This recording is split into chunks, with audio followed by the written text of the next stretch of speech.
에서는 너희 자신을 제물로 바치라. 나시린 나자르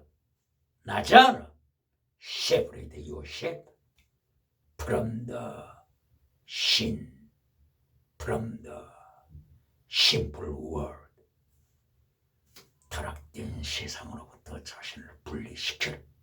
거룩하게 하나님 앞에 바쳐라. 명하시는 것입니다. 구약에 나타난 나시린 중에서 또다시 이름에 떠오르는 유명한 자 누굽니까? 사무엘. 그 유명한 사무엘 선지자입니다. 사무엘상서 1장 1절을 이하에서 사무엘 가정에 대하여 말씀하고 있습니다. 사무엘 부모 엘가나 그리고 한나.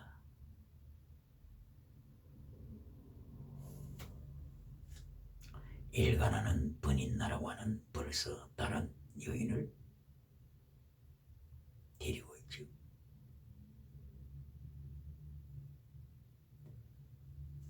이러한 가운데서 한나는 아기를 낳지 못하자 하나님 앞에 언약을 합니다. 하나님께서 아기를 주시면 나시린으로 하나님 앞에 바치겠습니다. 사무엘상서 1장 1절 이하.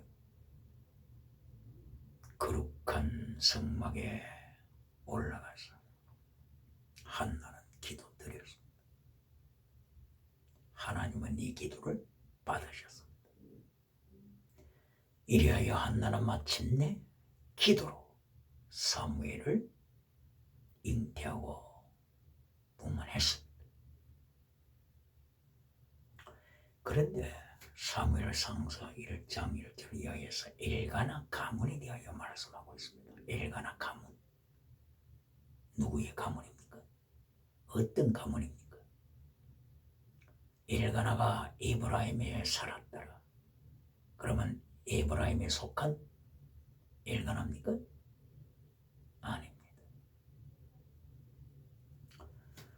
역대상 6장 34절부터 38절에 바로 엘가나 그리고 사무엘 대하여 정확하게 가문을 소개하고 있습니다. 바로 엘가나는 레위 지파입니다. 역대상 6장 34절 이하를 통하여 하나님께서 보여주신 엘가나 가문은 누구의 가문이라고요? 레위 지파입니다. 에브라임 지파 아닙니다. 레위 지파. 레위 아들들 고핫, 게로스, 머라리가 있는데 이 세 가문들 중에서 어떤 가문에 속할까요? 고핫 가문입니다. 고핫 가문. 고핫 가문에서 제사장이 나왔죠. 고핫의 아들들 중에서 아므람 그리고 이스할 그리고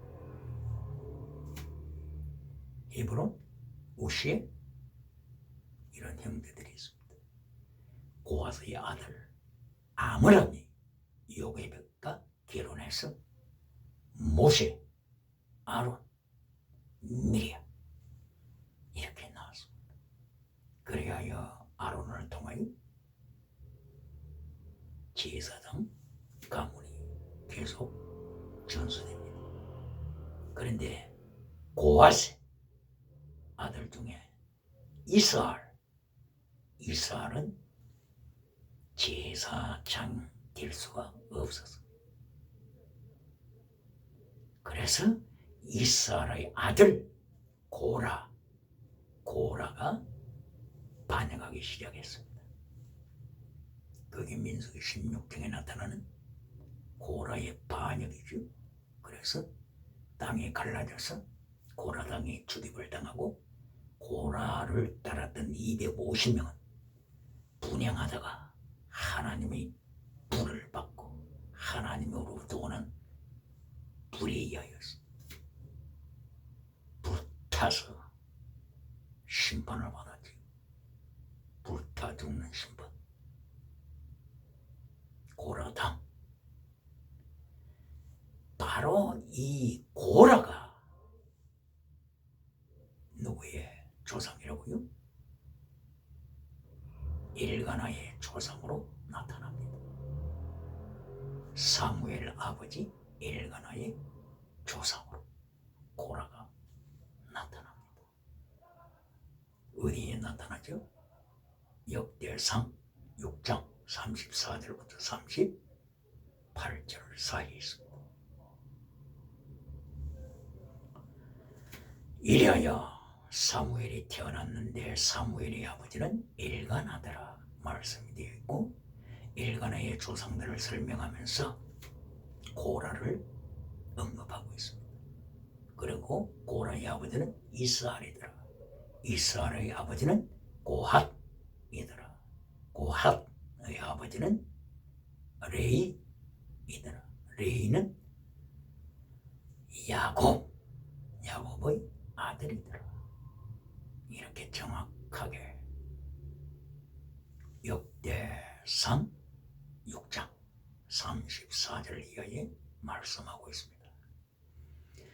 그러면은 사무엘은 성경에서 말씀하는 바에 의하면은 고핫의 가문이고 제사장 가문이 아니고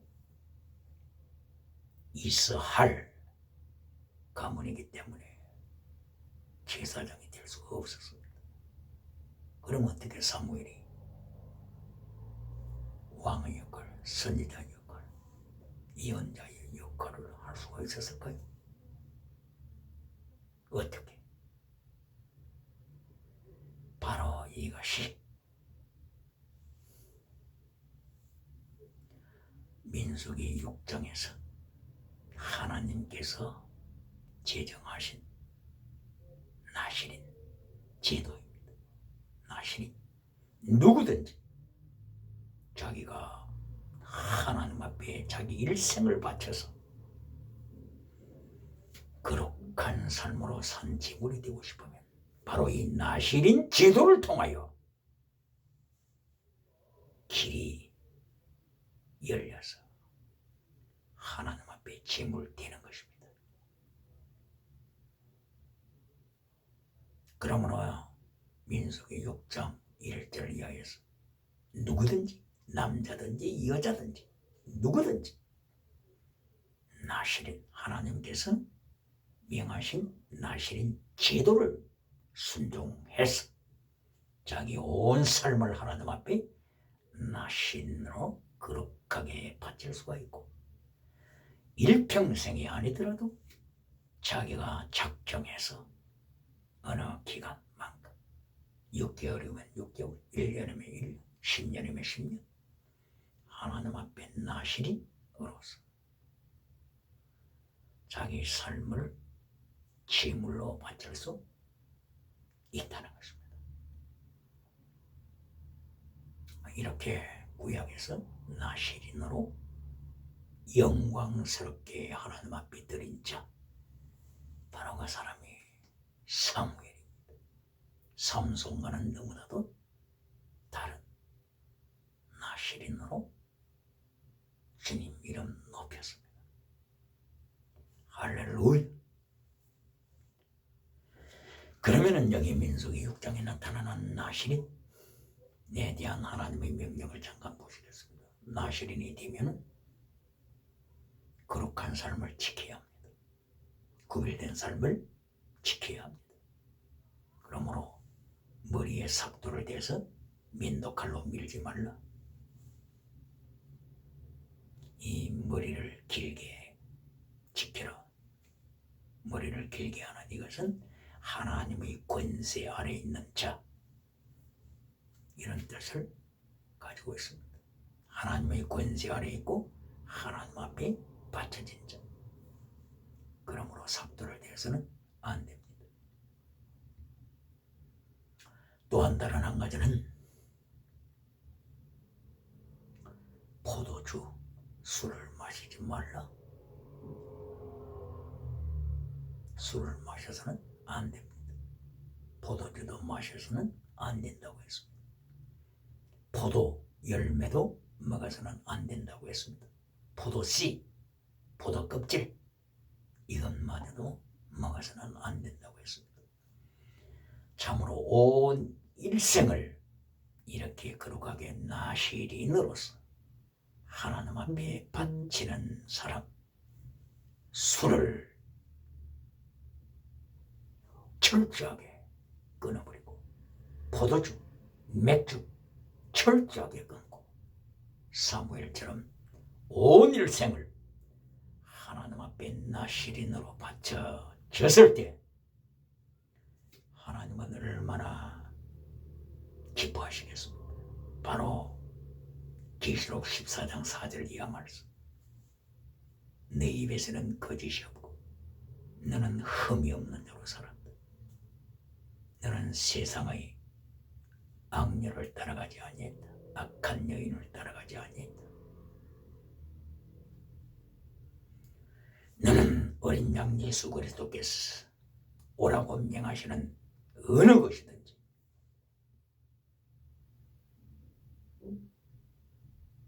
악을 골짝 빈들까지 사망의 엄침한 자리까지 순교의 자리까지 순종했노라. 네가 첫 열매다. First fruit. 하나님 앞에서 네가 첫 열매다. 얼마나 영광스러운 일입니까? 그러므로 술을 마신다고 자랑할 것도 없습니다. 1년 나시린, 2년 나시린, 10년 나시린, 이것도 귀중한 일이지만 일평생 나시린으로서 술을 멀리하고 포도주를 멀리하고 맥주를 멀리하고 세상 이 세대를 따라가지 아니하고 이녹처럼 하나님과 동행한다면, 엘리야처럼 하나님과 동행한 자라면 이것보다 더 큰 영광이 어디 있겠습니까? 할렐루야!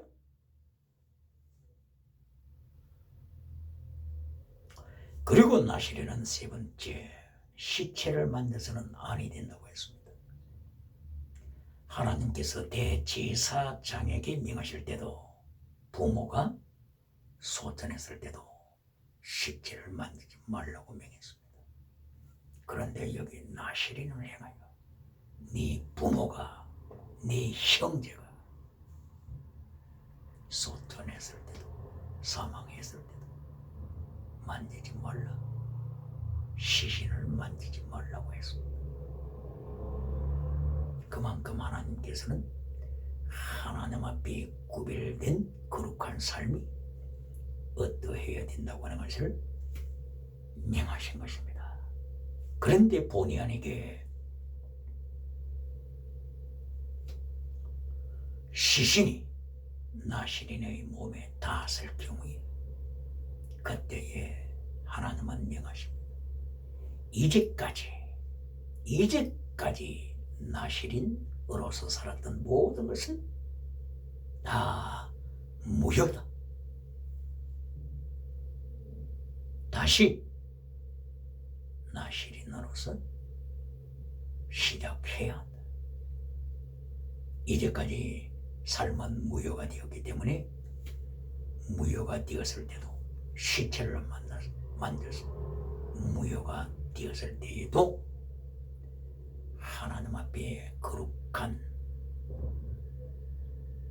순서를 밟아서 정결케 해야 된다.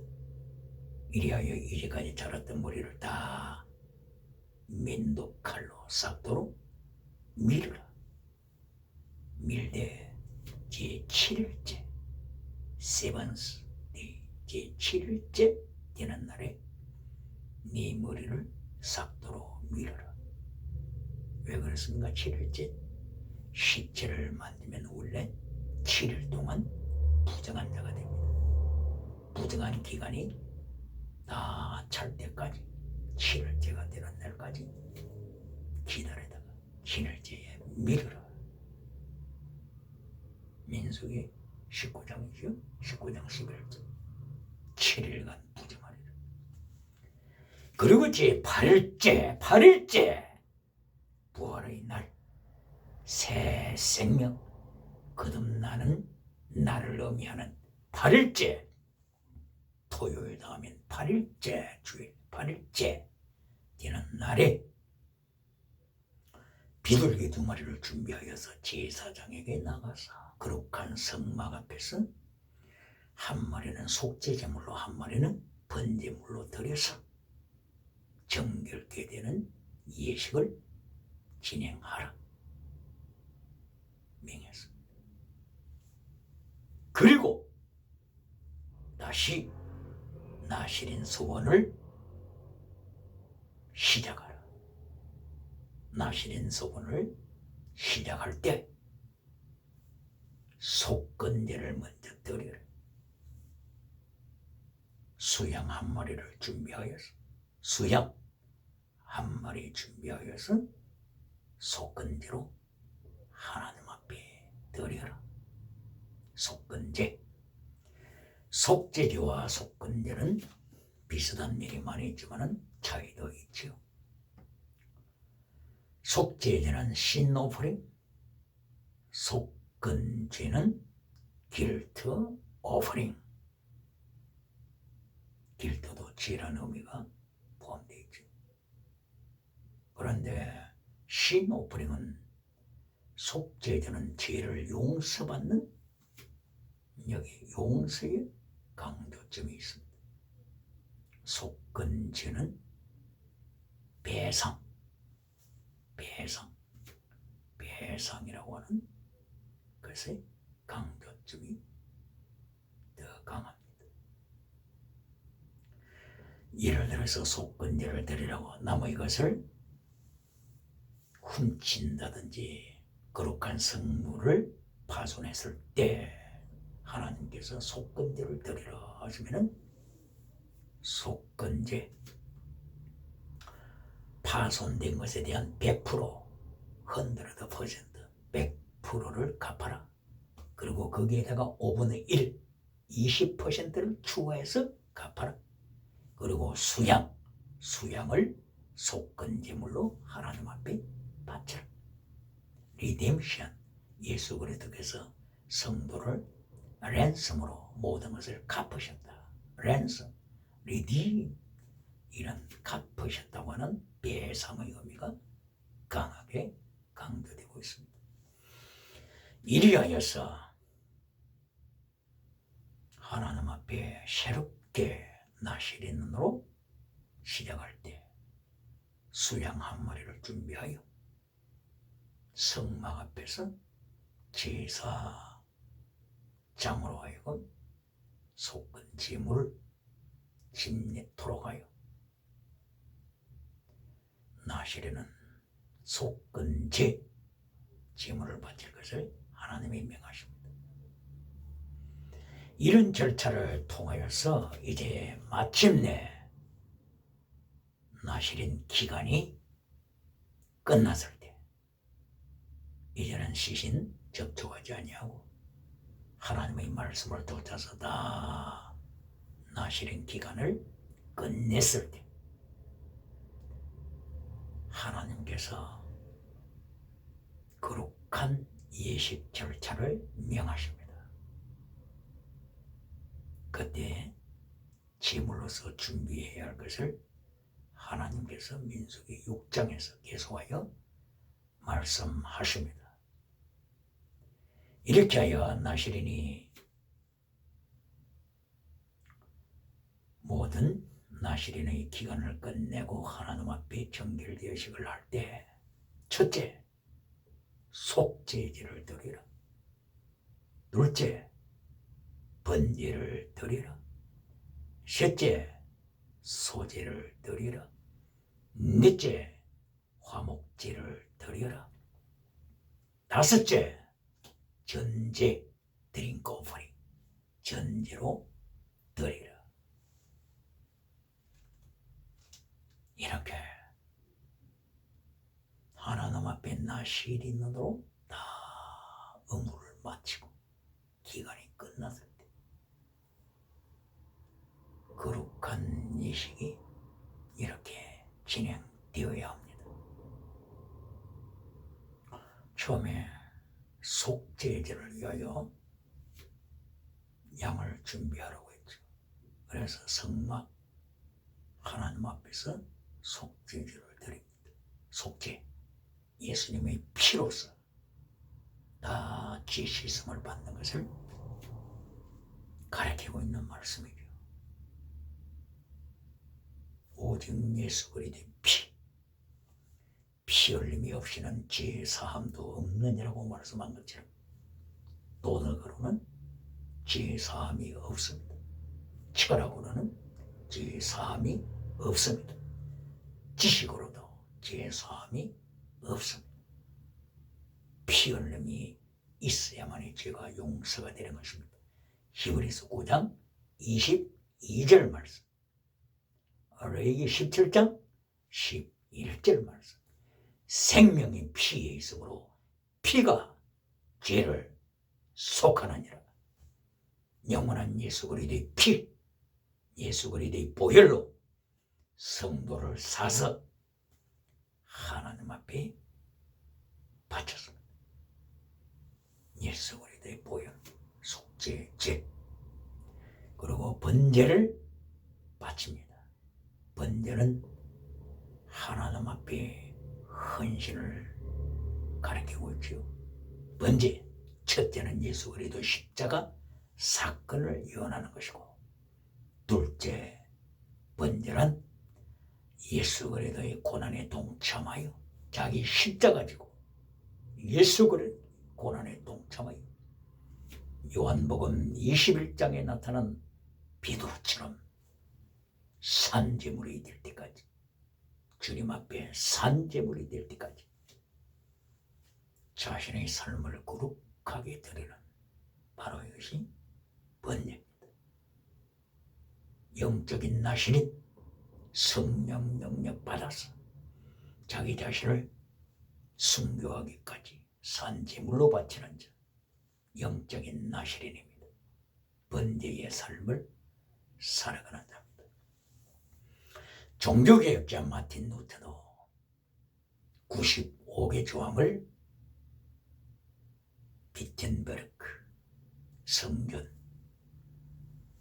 문지방에 바르고 성전 문에 95개 조항을 붙이고 종교개혁을 시작했을 때 95개 조 제1조 믿음에 대하여 강조했습니다. 그러나 95개 조 제94조, 제95조 향해서 순교신앙을 강조해서 예수 그리스도의 고난에 동참하라. 사도행전 14장 22절을 강조했습니다. 바울 사도가 고난당하고 죽임을 당할 위기에 처했을 때 사도행전 14장 22절을 통하여 루스드라 사건, 바로 여기에서 천국에 들어가려면 많은 환난을 겪어야 할 것이니라. 누가 환난 피하여 천국 가서 멸류관 받으라고 말합니까? 사도행전 14장 22절, 천국 가려면 많은 환난에 동참해야 할 것을 하나님께서 바울 사도의 입을 열어서 선포케 하셨고, 마틴 루터는 바로 이 말씀을 사도행전 14장 22절 말씀을 인용하여 논제, 종교개혁 논제 제94번, 제95번에서 예수님의 환난에 동참하라. 죽기까지 동참하라. 마틴 루터는 95개조에서 외쳤습니다. 누가 이것을 무시하겠습니까? 어떤 교단이 95개조 94번 5번을 뭉갤 수 있습니까? 왜 오직 믿음이라고 강조합니까? 마틴 루터는 순교자의 믿음을 외쳤고 사도행전 14장 22절에서는 순교신앙을 강조하고 마태복음 제16장 24절 말씀, 마가복음 8장 34절 말씀, 누가복음 9장 24절 말씀, 요한복음 12장 24절 말씀에서 예수님이 친히 순교자가 되라고 외치셨는데 왜 순교신앙은 지거시켜버리고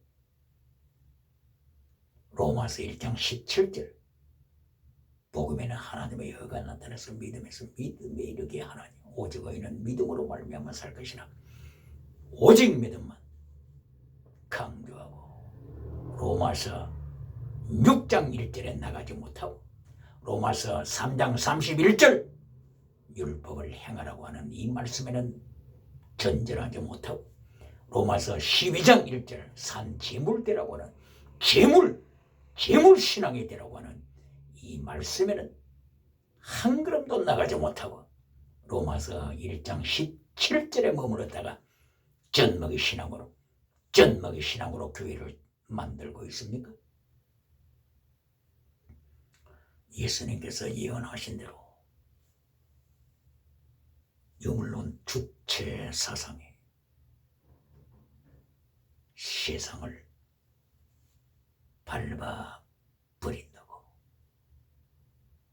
조지 오웰, 영국의 소설가 조지 오웰도 1984년이라고 하는 책을 기록하면서 예고했습니다.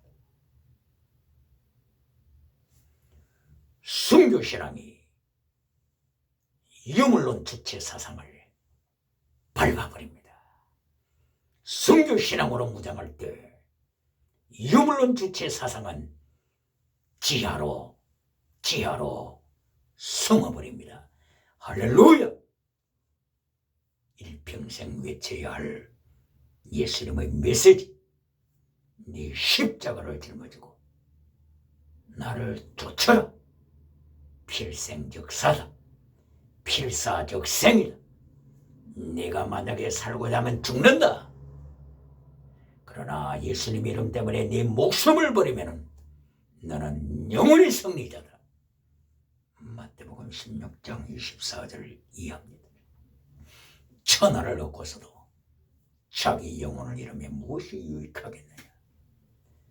예수님께서 순교신앙 경고하셨습니다. 마틴 루터가 종교개혁론제 94조 95조에서 순교신앙을 강조했습니다. 사도행전 14장 22절 많은 환난에 동참하라 선포했습니다. 이렇게 민수기 제6장 바로 나실이 이 제도를 통하여 하나님께서 거룩히 자신을 하나님께 바쳐서 거룩한 제물의 삶을 살라고 말씀하십니다. 이것이 곧바로 saint, 성도입니다. 이것이 성도입니다. 무늬만 성도요, 삶은 젖먹이로 살아간다면 예수님이 뭐라고 말씀하신다고요? 유물론 주체 사상이 평양 장대행 교회를 밟아버린다는 것입니다. 이것이 타산지석입니다. 성령의 나타남과 능력, 두나미스가 임할 때에, 엑수시아, 권세가 임할 때에 무엇부터 시작한다고요? 지나가는 은사부터입니까? 방언 붙습니까? 통역 붙습니까? 기적 붙습니까? 고린도전서 제5장부터 제10장까지 그리고 12장 바울 사도는 은사받은 전먹이 신앙을 경고했습니다. 그리고 고린도전서 16장까지 결론이 뭐라고요? pneumatikos 카리스마. pneumatikos 카리스마. 이것이 고린도전서 16장까지의 결론입니다. pneumatikos 카리스마, 영원한 은사입니다. 영원한 은사. 12장 고린도전서 12장 1절 이하 pneumatikos 카리스마를 설명했습니다. 고린도전서 12장 31절 더욱 큰 은사를 사모하라. 이것이 pneumatikos 카리스마입니다. 13장 1절 이하 천사와 같이 방언과 말을 할지라도 사랑이 없으면 소리나는 굴이다. 바로 13장에서 13장 13절 pneumatikos 카리스마 사랑의 은사에 대해서 말씀했습니다. 그리고 14장 1절 너희는 은사를 사모하되 pneumatikos 카리스마 사랑을 추적하라. 사랑을 추적하라. 이것이 고린도전서 14장 1절 이하의 말씀입니다. 디오케테 텐 아가펜 사랑을 추적하라. 고린도전서 14장 1절에서도 pneumatikos 카리스마 영원한 사랑의 연사를 강조했습니다. 고린도전서 14장 37절 말씀 너희가 너 자신을 신령한 자로 알거든. 신령한 자. 신령한 자가 뭐라고요? 방언하는 자를 신령한 자라고 합니까? 고린도전서 14장 37절 신령한 자는 pneumatikos 카리스마 pneumatikos 카리스마를 가진 자입니다. 통역하는 자를 신령한 자라고 하는 것이 아니고 방언하는 자를 신령한 자라고 말하는 것이 아니고 기적 행하는 자를 신령한 자라고 말하는 것이 아니고 고린도전서 14장 37절 신령한 자 pneumatikos 카리스마 영원한 은사를 행하는 자입니다. 영원한 은사, 영원한 은사의 핵심이 뭡니까? 믿음, 진리, 사랑, 피스티스, 크리시스, 엘리오스 바로 이것이 pneumatikos 카리스마를 행하는 자입니다. 그리고 15장 31절 바울 사도는 날마다 죽노라. 나는 날마다 죽노라. 순교실 날마다 죽노라. 이것이 pneumatikos 카리스마입니다. 날마다 죽노라 순교신앙을 어떻게 방언과 비교가 되겠습니까? 어떻게 지나가는 은사와 비교가 되겠습니까?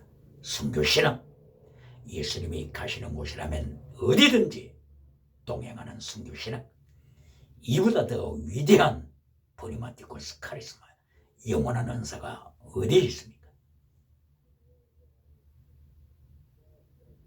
그리고 고린도전서 16장 22절 마지막 사랑의 연사 pneumatikos 카리스마가 없는 자들은 저주를 받을지어다.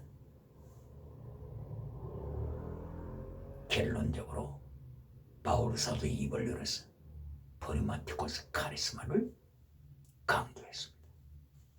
결론이 뭐라고요? 땅의 복입니까? 결론이 뭐라고요? 지나가는 은사입니까? 결론이 뭐라고요? 건강복입니까?